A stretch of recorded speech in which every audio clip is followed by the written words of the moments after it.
Hello, everybody. Welcome to episode number 2 of our brand new podcast, Raw and Unscripted. I am Kim Basler, and I have Kellyanne here with me.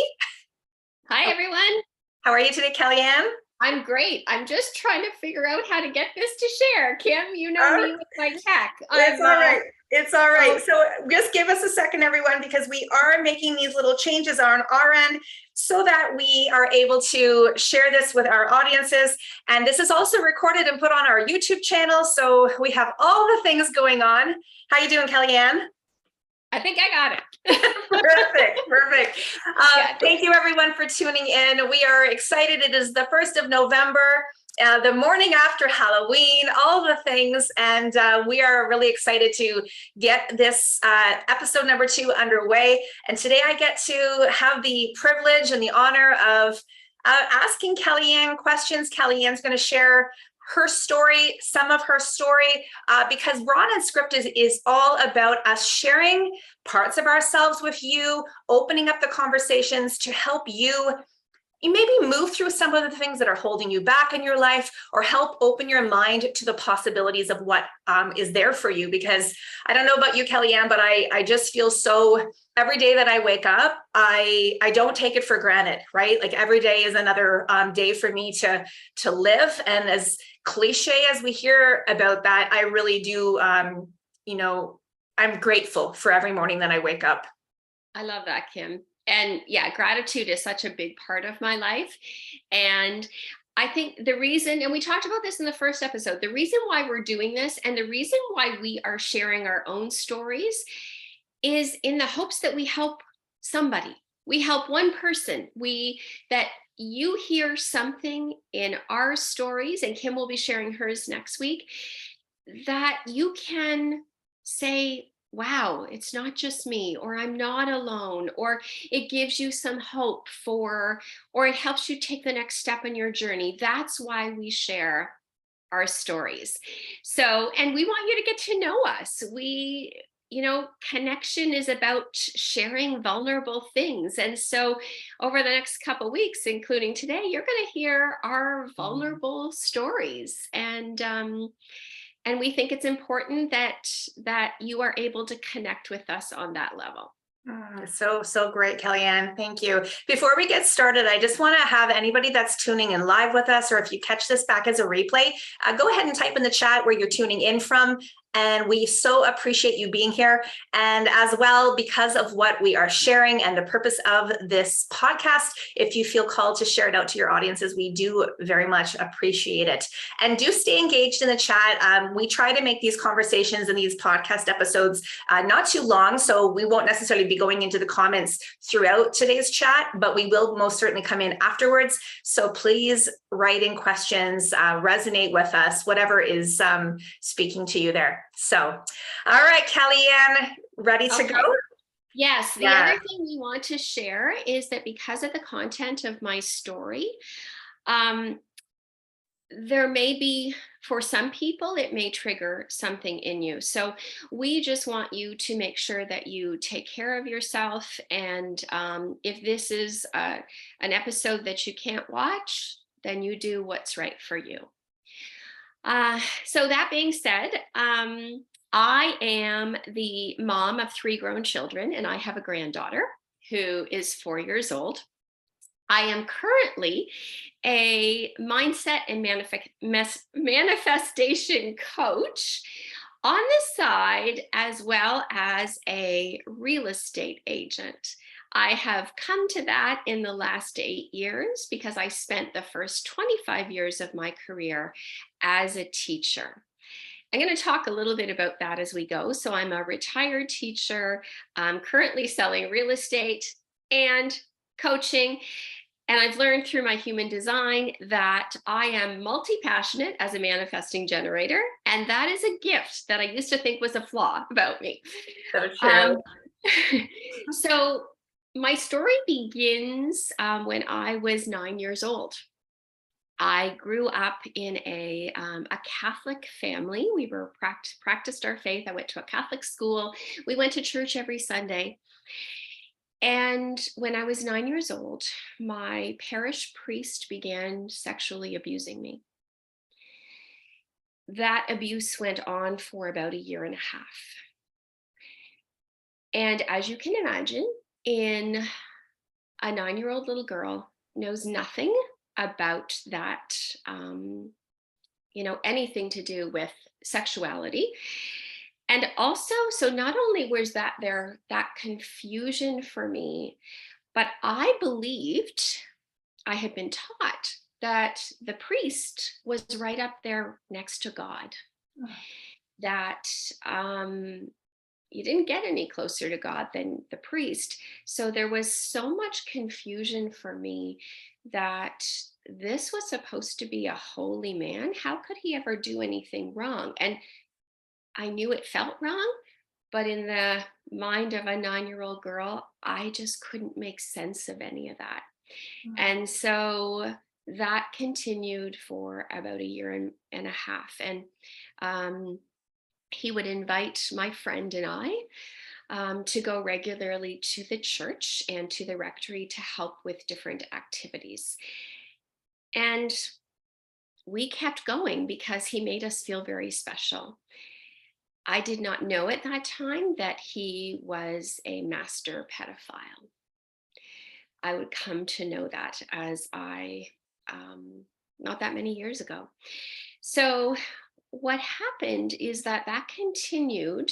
And when the abuse reached a new level, I stopped going. I made a decision as a 10-year-old little girl that this did not feel right. And so I stopped going there. He made me feel very guilty about that because, of course, I would still see him at school and at church. And I never told anybody what had happened until about a year and a half after that. And my sister, who was 3 years younger than I am, told my parents that he was taking pictures of her and her friend. And I had a deep emotional reaction to that, started to cry and begged them not to let her go. And so that was the day that I told. First person I told was my grandmother, and then in turn told my parents. And they believed me, which I was very, very fortunate that they believed me, because I have met so many women and men who were not believed when they shared something like that. So they, but what happened, and so I had that confirmation that yes, I was believed. But what happened after that day is that we never ever spoke about it again. It was never brought up. In that day, we didn't know that, there weren't children that went to counseling. There wasn't anything like that available. My parents did what they thought was the best thing to protect me at the time. They're very loving parents and wonderful. I had a wonderful childhood. But what happened is that shame, that sense of what I had been a part of, was so shameful, disgusting, terrible, that it could not be spoken about again.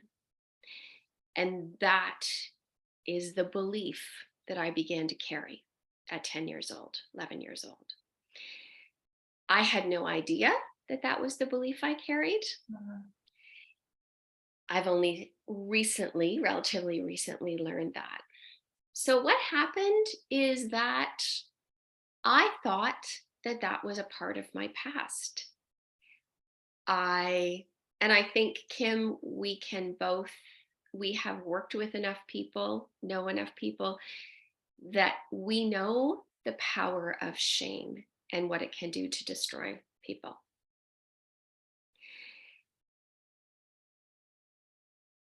So that shame just continued to build in me.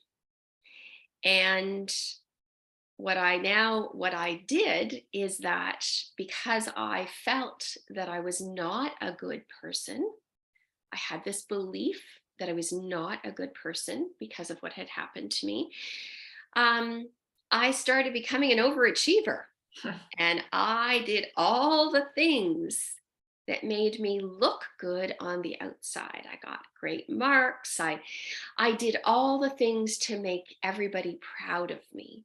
And all of my validation came from outside because I felt so crappy about myself that was kind of what kept me going, was all that external validation. So I did that for many years, through high school, through university, and um, thought I was living a normal life, thought this is the way everybody felt. Finished university, got married, had 3 children, and I looked like I had the perfect life. I kept up that facade, that mask that I wore. I just talked about that this morning in my stories. I wore a mask to protect myself because inside I felt so unworthy and unlovable and dirty that this mask that I wore hid that from everybody. And so what everybody saw on the outside was this perfect life. I did a really, really good job of hiding what I really felt inside.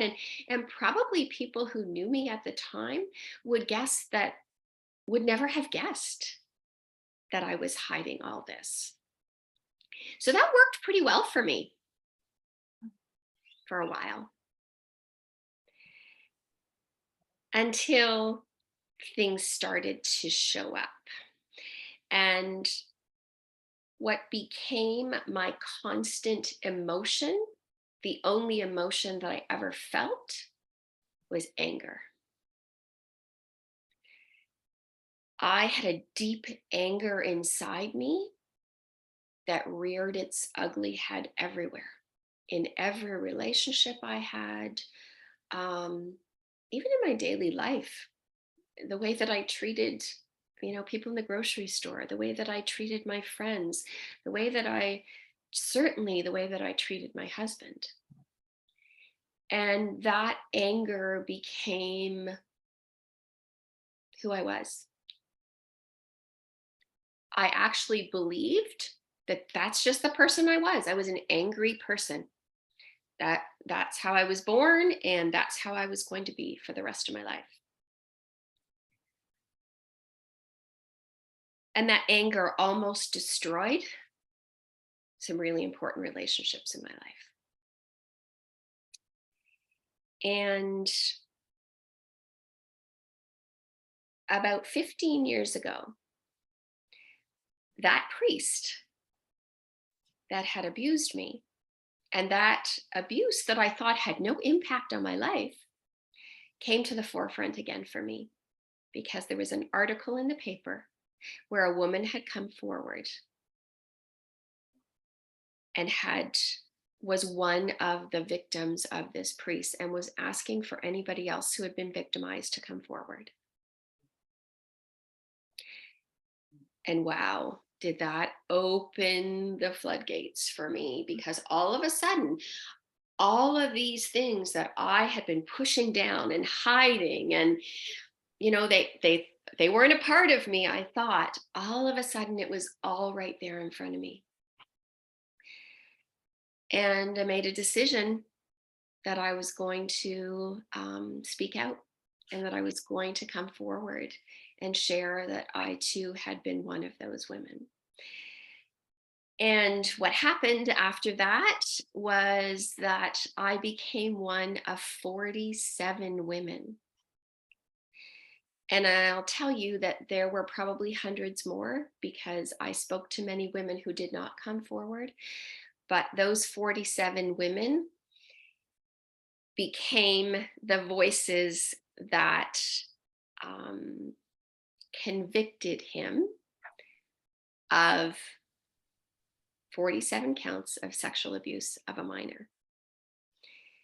He was 84 years old at that trial, and he was sent to prison for his life, that what they believed was the life his expected lifespan, which was 3 years. Mhm. And he died in prison a few months later. But that was the beginning of my healing journey.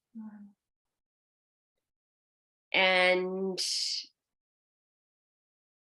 that was when I started to ask myself some questions, when I started to get curious. And I think maybe, Kim, for you, um, you might agree that your healing begins when you start to get curious. Mhm. Well, and you get to a point where you have, I mean, that trial was probably very impactful, as much as it reopened up the wounds and made you feel the things that you didn't want to feel anymore. It also, you and I both know that through that expression, through that honoring of those emotions that you weren't able to feel, there's so much healing. It's cathartic, right?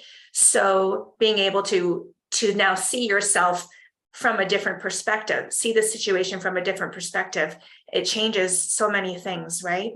Exactly. Yeah. And shame loves the dark. Mhm. Shame loves that aloneness. And I had felt alone on my journey for so many years. I hadn't shared that shame with anybody else. And so it just kept growing and Mhm. growing. And, Brene Brown says that shame and empathy can't live on the same street. And when I became part of that group of 47 women, all of a sudden, I knew I wasn't alone anymore. And I think that's probably I know it's part of what I do now, and part of what I believe you do, Kim, is we want people to know that you're not alone. Other people have gone through this. And once that shame was allowed to be brought to the surface, to see the light of day, it really started to take away its power. And I started to understand that the shame I had carried for so many years, that it wasn't my shame. It was the shame of the priest and the church that had covered it up.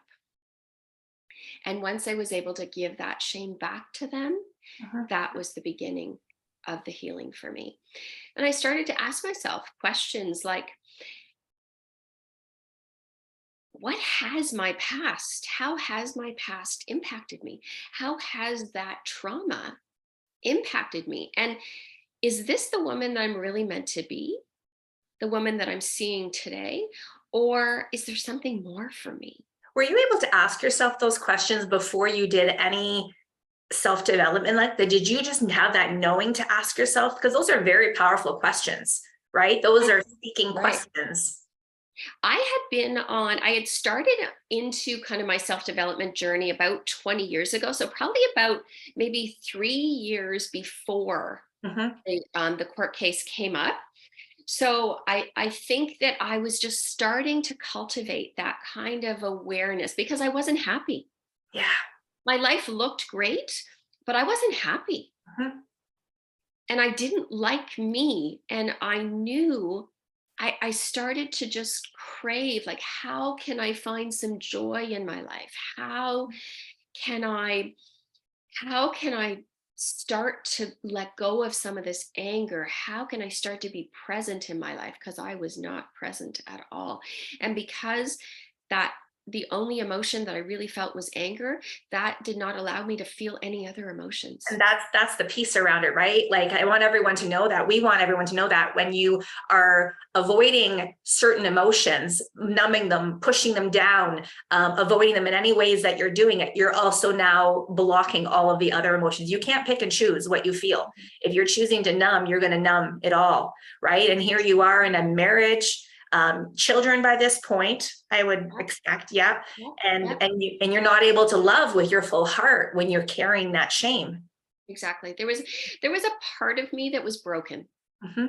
Um, and what happened is that impacted everybody in my life. I didn't know it at the time. But what I have now learned is that as I started to heal myself and heal that brokenness that was inside me, I became a different person. Mm. And I learned, and some of the things that I had to learn that, maybe some things that we'll dive into Mhm. in this show, is I had to learn forgiveness, Mhm. forgiveness of myself, forgiveness of my abuser. Um, I learned how important it was to share our pain and to to connect with other people who had experienced some of the things that I had, so I knew I wasn't alone anymore. And I had to learn radical responsibility for myself, because although it was not my fault what had happened to me, and although it was not my fault how my life had evolved, it truly was my responsibility Mhm. to change things. I had played the victim for so long. And I mean, there is a time where, yes, you are the victim and it's okay to stand in your victimhood. That's what I learned. Mhm. But there's a time where that isn't going to serve you. If you want to grow, if you want to live a life that you love, you have to move out of that victimhood and move into your own power. And that's a lesson that was a hard lesson to learn, and certainly took me a lot of growth and a lot of energy. But the freedom that I have found on the other side of that, I can't even describe it. My life I am a totally different person from the woman that I was 15 years ago. Mm. And everybody in my life benefits from that. Mm. Thank you. Obviously, I benefit, Yeah. but everybody in my life benefits from that healing. And the healing journey never ends. Mhm. Um, I continue every day in this practice of healing and becoming my best self. And the patterns, the beliefs that were formed when I was young, and the beliefs that continued to run the show for me, Mhm. because I searched for evidence of the fact that I wasn't good enough. I searched for evidence of the fact that I was damaged, and I found it everywhere because that's what I was looking for.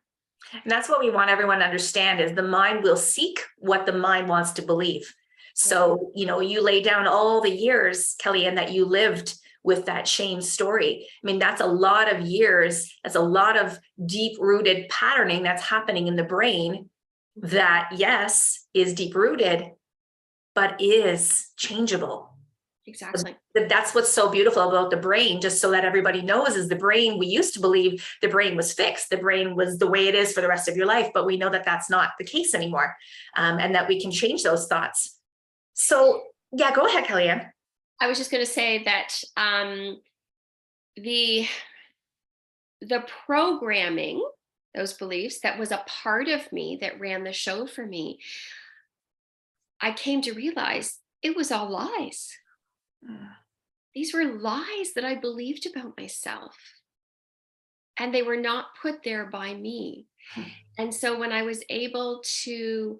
learned about how to reprogram my subconscious mind, when I learned how to change the patterns, that's when my world opened up, because I then knew, yes, I had control.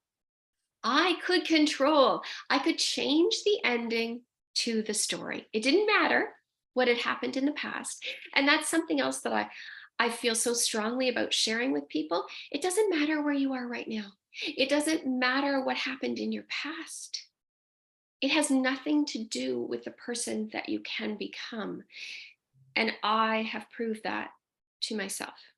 And now I want to share that with other people, that you can become whatever you want to become, and you can rewrite those programs that have been instilled in you, many of which are lies and conditioning. Thank you. Thank you for your heart. Thank you for your vulnerability. for sharing the way you did and you do. I know it takes so much courage to do it. Like, know that. When did you start sharing your story? Like, when you can really honestly say that you came onto platforms and you spoke on stages and so forth. The first time is in the midst of that trial, 17 Right, years ago. of course. 17 years ago, I actually was very vocal and I shared my story. I was invited to speak to all of the priests in the diocese. I shared my story. I was on the Fifth Estate did a show where I was featured. So there was lots of opportunities to share my story. But at that point, I was sharing from a place of pointing out the injustices. Uh-huh. I was still in that victim mode. Uh-huh. That's where I shared. And there was a purpose for that. Absolutely. And the anger too, right? The anger was needed. See, that's the piece around it. The anger is needed. We're told in this world that anger is a bad emotion, and that you needed that anger to fuel you, to give you the courage to stay grounded on those stages, especially in a room of priests and men. Like, we know the conditioning that's there. Yeah. Exactly. Yeah. So it served me well. And the story that I shared then was a story that needed to be told. Mm-hmm. But most recently, it's only been in the last year that I have really, I wrote in a collaborative book, and that was the beginning of sharing my story from a different place. And as our coach and friend, Marsha Van Weinsberg, talks about, I am now standing on my story and I have a different perspective. So I can look at the lessons and I can share from the place of now having lived the lessons. Can we speak about those lessons, Kellyanne? Can we do that? Do you mind if I interrupt you? Sure. Just to really, like, I know you kind of said them in here, but like, let's just like this, somebody can say, well, how can something like this be a positive to my life? How can I take lessons from this? Let's speak to some of that. Oh gosh. Well, and I mean, I can look at my life now, and although I will never ever be thankful for what happened to me, but I know that what has happened has created the woman I am today, and so I would never change it. Mm-hmm. So the biggest lesson for me has been taking responsibility for myself and owning my power again, and knowing that I have the power to change myself. That has been my biggest, because I spent years believing that I couldn't change. It was always, this is who I am, take it or leave it. Yep. But I know now that that is not the truth. Certainly the power of the lesson I have learned is that it's important that we share our stories. During those years, I always say how thankful I am for Brene Brown and her sharing and speaking and opening up the conversation about shame, because that conversation was not being had 17 years ago. Also forgiveness. So I have had to learn a lot of forgiveness, and that's something that I now know forgiveness is not a feeling, it's a decision. And I had to make that decision for me to take back my power. So that's something that I've learned very deeply. And the other thing I've learned is that whatever story you have in your life, whatever story you're telling yourself, it can have a different ending. You can rewrite the story, and you can become the person that you want to be, that you desire to be. You do not have to stay for me, in that shame place, in that not loving myself, in that anger. You don't have to, wherever you are, if you're not happy with where you are, you don't have to stay there. So those are basically and the other thing that I've learned so deeply, and I guess this is where it comes back to the whole idea of I will never be thankful for what happened, but I wouldn't change anything, is that I now believe that everything that has happened in my life has happened for me. It's happened to create, it hasn't happened to me. Uh-huh. That's victim. It's happened for me. It's happened to create the person that I am today. And that That person, kind of sum it up. it's that, and that person is beautiful. I thank you. Thank you so much. That was, we were saying before, like, these are big stories, right? And we all have, depending on, when we start doing this work, there's a lot of history behind us, right? So being able to share and trust that what you've shared today, I know that it will land on people's hearts, might open up their minds. And if you're feeling feelings right now, like, I celebrate feeling feelings. Like, this is how we create change. This is how we heal. This is how we are able to ask for help, is to feel. When we pretend that there's nothing in there, or that there's not this whisper, I always talk about that whisper on your heart that's saying, like, there's more for you. This is how we're able to move the needle on that compass for you, for your life. Thank you. Thank you. Everyone who has tuned in, I obviously, I've taken a little look down at my phone every once in a while, and you've stayed here. And I know that I can speak for all of us, Kellyanne, that I thank you for sharing, because so many people, like, it's not our well, we would believe it's our responsibility, like, to at least help one person. You might not take to stage with it, but I can say to anyone that's listening right now, if you have that friend who's having a challenging time and she has found the courage, or he has found the courage to confide in you a little bit, maybe you can take an opportunity to share a tiny bit of yourself if you feel safe and wanting to do that, because that's how we connect, right? Is through these real stories, which is why we've named this podcast Raw and Unscripted. Like, we're talking about it. This is what it's about. And I mean, there's lots of things that will sprinkle in throughout all the episodes in the future, where you'll be able to share more, Kellyanne, with us. And this is why you do the work that you do. This is why you can connect with the women that you're supporting, because of your past and what you've learned from it, right? Exactly. And vulnerability is truly our way to connection. So I love that invitation for other people to embrace that vulnerability. And I just want to share that I am so excited for next week, because next week Kim will be taking the stage to share her story. And Kim has a beautiful way of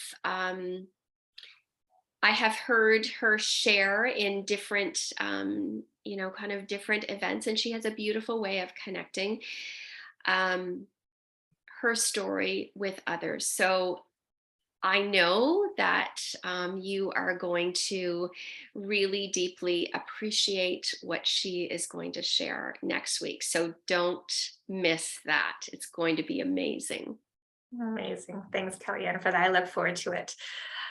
That's the end of episode number 2 of Raw and Unscripted. Again, please feel free to, send us a private message if there's something that you want to share with us and you're not comfortable putting it on the comment feed underneath the video or on the YouTube page. Feel free to reach out to us. Actually, Kellyanne, why don't you share where people can reach you? Okay, so I am on Facebook, Kellyanne Appleton. And also Instagram, it's Appleton, at Appleton Kellyanne. And if there is anybody who has maybe a similar journey, who wants to share, I am always open to be that safe place for people. Amazing. Awesome. I guess I'll share. I'm on Instagram, at Kim Basler _food freedom on Instagram, and of course Facebook under my name. And we're here. I mean, this is just the beginning, and we are trusting that these episodes are going to find their ways into the homes and into the hearts of the people that need it. And I know that Kellyanne and I are enjoying sharing our voices and learning how to step into ourselves a little bit more. And you did a beautiful job today. I thank you for that. Kim. I appreciate you. Thank you. Bye, everyone. Thank you for tuning in. We'll see you next week. Bye-bye. Thanks, everyone.